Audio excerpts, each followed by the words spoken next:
बोलो आनंद कंद सच्चिदानंद भगवान की जय। दयालु श्री परमहंस जी महाराज की जय। श्री नंगली निवासी भगवान की जय। श्री नंगल बिहारी महाराज की जय। श्री परमपुरी भगवान की जय। पूज्य बहन जी महाराज की जय। नमः पार्वती पते हर हर महादेव। नमो नमस्ते अखिल मंत्र देवता द्रव्याय सर्वं कृतवे क्रियात्मने वैराग्य भक्त्यात्मनुजात्म भावितं ज्ञानाय गुरुवे नमो नमः। ज्ञानाय विद्याय गुरुवे नमो नमः। बोलो साचे दरबार की जय। गुरु भगवान के पावन सानिध्य में उपस्थित पूज्य बहन जी, संत वृंद, मेरे गुरु महाराज जी की प्यारी साध संगत जी, बड़ी प्रसन्नता हुई आप सब लोगों के बीच में आकर के। जहाँ बहन जी जैसे का सानिध्य रहबर हों जिनके, उनमें प्रेम भक्ति का भाव आ जाना ये निश्चित ही है। गुरु भगवान जी के पावन अवतार के दिवस का जो उत्सव है सब मनाने के लिए एकत्रित हुए हैं। मेरा भी सौभाग्य मैं आप सबके बीच में आई और बहन जी के प्यार और गुरु महाराज जी करुणा कृपा के बल पर ही आ पाए हैं हम लोग। और जैसा आपने बहन जी से सुन ही लिया कौन आता है, जब तक गुरुदेव की कृपा नहीं होती तब तक जीव को ये सानिध्य कभी नहीं मिलता। और गुरु महाराज जी का मिलना समझो साक्षात परब्रह्म परमेश्वर का मिलना ही है। गुरु है क्या तत्व? गुरु महाराज जी का संसार में आना जीव मात्र के कल्याण के लिए, उनके मुक्ति भाव कल्याण भाव को हृदय में जब महाराज देखते कि जीवों का कल्याण करना है तो वही शंकर, वही प्रभु, वो विश्वनाथ एक शरीर धर के आते हैं। इसलिए हम उनकी वंदना करते हैं। वंदे बोधमयम नित्यम गुरुम शंकर रूपिणम यमाश्रितो ही वक्रोपि चंद्र सर्वत्र वंदते। साक्षात परब्रह्म परमेश्वर ही गुरु रूप में हम सबके बीच में आए और उनकी शरण में जिस तरह टेढ़ा चंद्रमा भी वंदनीय हो जाता है, इसी प्रकार भले बुरे जो भी हम लोग हैं जब उनकी शरण में आते हैं तो उनके कहलाने लग जाते हैं, वंदनीय हो जाते हैं। गुरु महाराज के प्रति जिसका जैसा भाव है, भाव कितना उज्जवल है, कितना महान है, कितना आकर्षण है उस मन में। मेरे गुरु महाराज जी तो दो बात कह के ही बात को पूर्ण कर देते थे कि भक्तो तुम ईश्वर के पीछे पड़ना छोड़ दो। अगर तुम्हें ईश्वर को प्राप्त करना है तो पहले अपने अंतःकरण को शुद्ध करो। शुद्ध अंतःकरण ही भगवत प्राप्ति का अधिकारी है। इसलिए हमारे अंतःकरण में कई जन्मों के कारण जन्म मृत्यु के चक्कर में भटकते भटकते भटकते ये जीव एक ऐसा जन्म मिला जिसको मनुष्य जन्म कहते हैं। उसकी प्राप्ति के बाद फिर गुरुदेव का मिलना, जिनके दिल में केवल हमारे कल्याण की भावना है, हमारे मुक्त और आनंद की भावना है, ऐसे गुरुदेव का मिलना कोई मामूली बात नहीं है। अपनी भावनाओं से हम गुरुदेव के बहुत करीब जा सकते हैं और क्षण भावों से उनसे दूर भी जा सकते हैं। ऐसा नहीं कि जो बहुत करीब रहते हैं शरीर से वो गुरु महाराज जी के बहुत करीब हैं, लगभग समाज में उनकी प्रतिष्ठा है, लेकिन महाराज जी का प्रिय वो है जिसने अपने आप को हृदय से उनके समस्त गुणों को हृदय में, ना किसी मिट्टी में है ना किसी कास्ट में है, वो है तो कहाँ है? केवल हमारे भावों के अनुसार हमारे भाव अनुरूप ही ईश्वर अपने भावों को जीव मात्र को दर्शाता है। हमारे आचार्य जी सामने बैठे हैं। एक बार नंगली साहब गए, नौमी की पूजा करके गए थे और वहां गए तो मन में ख्याल आया, मैंने सुना है श्री नंगली निवासी भगवान जैसा भाव होता है वैसा ही दर्शन देते हैं। तो इन्होंने मन में भाव बनाया, सुबह जब पूजा करते हैं तो छोटी सी मैया की आरती करते हैं। उस आरती का भाव ये होता है कि आज मैया बड़ी मौज में है और माँ ने मुख में पान दबाया हुआ है और उनके गले की जो मालाएं हैं वो ऐसे ऐसे ऐसे हिल रही हैं और उनका मस्तक चंद्रमा से भी ज्यादा शोभायमान है और कुंडल भी हिल रहे हैं। माँ मस्ती में चल रही हैं।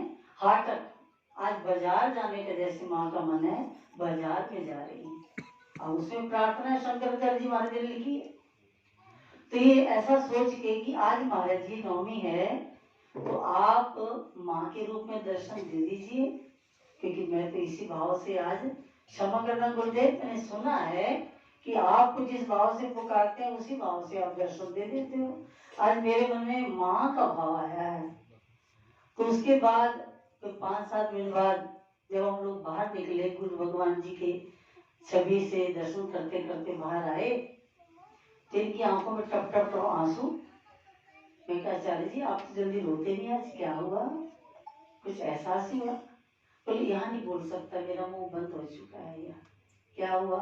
अंदर जाके फिर कमरे में बताया कि आपने इतनी मोटी तो रजनीगंधा की माला पहनाई थी, वो हिलने का प्रश्न ही नहीं, कागज होती तो मान भी लेते, आवाज हिल गई। और महाराज जी ने इतनी बड़ी नथ पहनी हुई थी और कुंडल भी हिल रहे थे, वो माला भी हिल रही थी, वो अंदर जो मोती की माला वो कल्पना थी वो मालाएं भी हिल रही थी। ये सब हिलते देख के मेरा तो सारा मंदिर घूम गया और मैं बैठा बैठा हिल गया कि महाराज जी मैंने क्षमा करना कहीं आपकी परीक्षा तो नहीं ली। तो भावो ही विद्यते देवो तस्मात् भाव ही कारणम। गुरु महाराज जी हमारे भाव के भूखे हैं। आप भाव से भरे हुए हृदय सारे यहाँ विराजमान हैं, क्योंकि आपको भाव सिखाने वाला, बांटने वाला, जिसने स्वयं अपने जीवन में सब कुछ कुर्बान करके गुरुदेव के चरणों में अपने आप को लुटा दिया, ऐसे लोगों के सानिध्य में आप जैसी प्रेमा मूर्तियां ही आ सकती हैं। बहुत दिव्य। और गुरु महाराज जी की महिमा तो अनंत है, वो क्या कह सकते हैं। मैं इतना ही कहूंगी कि महाराज जी ने हम जीवों को ही नहीं, पशु परेत नरन को तारे। वो तो पशुओं को भी तारते हैं, प्रेतों को भी तारते हैं। नर तो बहुत श्रेष्ठ योनि है ना। परमहंस महाराज जी ने प्रेत्या को तार दिया था, क्योंकि एक प्रेत्या इधर राजस्थान में कोई जगह है, अब कौन सा नगर है, उदो नगर है, कौन सा है मैं भूल गई हूँ।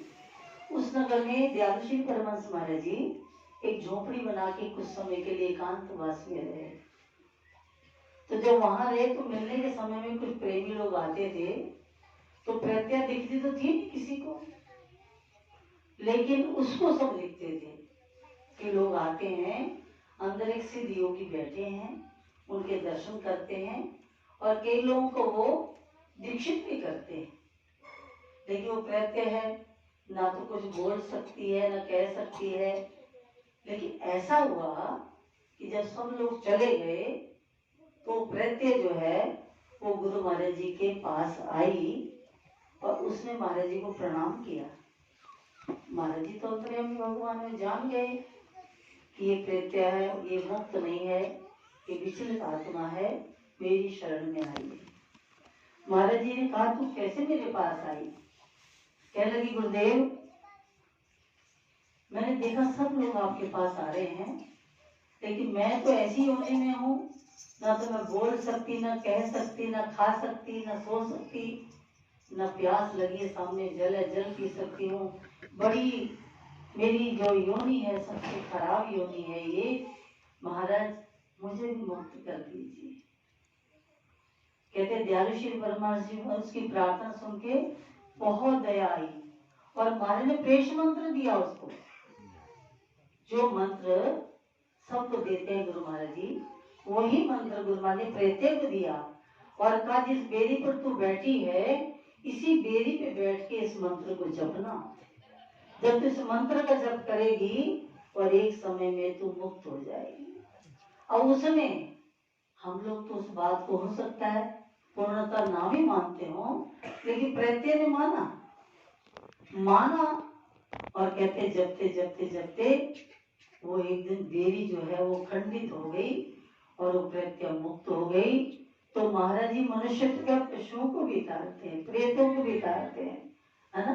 नंगल में माँ बेटी जानते होंगे, एक गौ थी कामधेनु, नंगल वाणी के समय की थी। तो परम प्रभु के समय तक वो रही। कहते हैं एक ही बार ब्याही थी वो, था जीवन दूध दिया उसने। और महाराज जी से इतना स्नेह था कि जिस दिन उसका व्रत होता था कुदरती महाराज जी एक बार दर्शन देने जरूर जाते थे। एकादशी का व्रत हो तो कोई पंचांग देखने की जरूरत नहीं उसको। एकादशी वाले दिन वो तृण भी नहीं लेती थी, एक टाइम जल पीती थी, सिर्फ एकादशी का व्रत करती। अब ऐसे जीवों को गुरु महाराज जी मिले तो उनको क्या हुआ, उनको मुक्त कर दिया। कहते देवराज कवि जी ने पहली बार कार लेके दी तो गुरु भगवान जी देहरादून गए कि उसी ने गाड़ी लेके दी है तो पहले उसी के यहाँ जाया जाए, ऐसा मैंने सुनाने वाले से सुना। तो गुरु महाराज जब देहरादून गए तो इधर गऊ ने शरीर छोड़ने का अपना टाइम जो है उसको स्मरण आया कि अब तो मेरा शरीर छूट जाएगा, गुरु महाराज जी आए नहीं। तो उनके आगे पहुंचे थे रात को गुरु महाराज जी परम प्रभु। तो स्वप्न में वो आई, कह रही गुरु महाराज जी आप यहाँ है नहीं, मेरा मन तो ये था कि मेरा शरीर आपके चरणों में छूटे। तब महाराज जी ने महात्माओं से कहा कि सभी हम तो सुबह नंगल जाएंगे। तो कहेंगे महाराज जी आज ही तो आए हैं। और देवराज कैफी तो बहुत प्रेमी थे महाराज जी के, उन तो रोना शुरू कर दिया। महाराज जी बोले तेरे से भी बड़ा प्रेमी मुझे पुकार रहा है, मुझे जाना पड़ेगा। और गुरु महाराज जी अगले दिन सवेरे ही नंगल ब्याला पहुंच गए। आकर के माँ के पास गए, कह लगी माँ तुम्हारा हुक्म हो कि थोड़ा सा एक फुल्का खाया, ऐसे बोले सुना महाराज जी। और गुरु महाराज जी ने ऊपर जा करके थोड़ा सा भोग प्रसाद ग्रहण किया। तदुपरांत आए और कहा चल तेरे लिए तो आया हूँ, तेरा समय भी हो गया है। महाराज ने खुरली पर अपने चरण रखे और गौ ने माथे पर सिर रखा और तुरंत अपना शरीर त्याग दिया।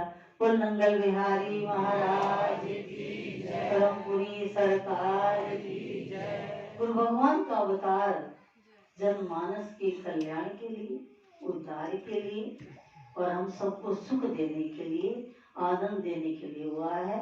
हम बड़े सौभाग्यशाली हैं कि हमें ऐसे गुरु महाराज मिले, ऐसे गुरु महाराज किसी को नहीं मिल सकते। कोई ढोंगी को पाखंडी जैसा आजकल माहौल बना हुआ है ना, नाचे कूदे तोड़े तान बाको सब माने प्रधान, जो जहां तहां अपना जितना बड़ा प्रचार कर ले वो उतना बड़ा गुरु।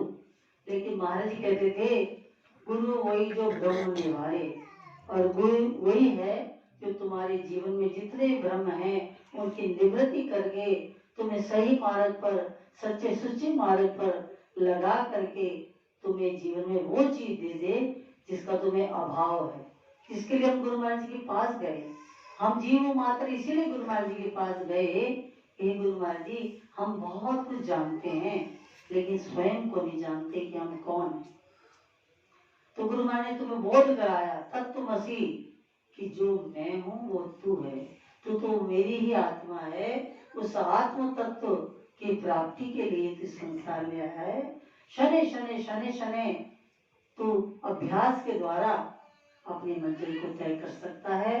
तो बड़ा सौभाग्य, 9 बज गए, बेदी ने 9 बजे का टाइम दिया है।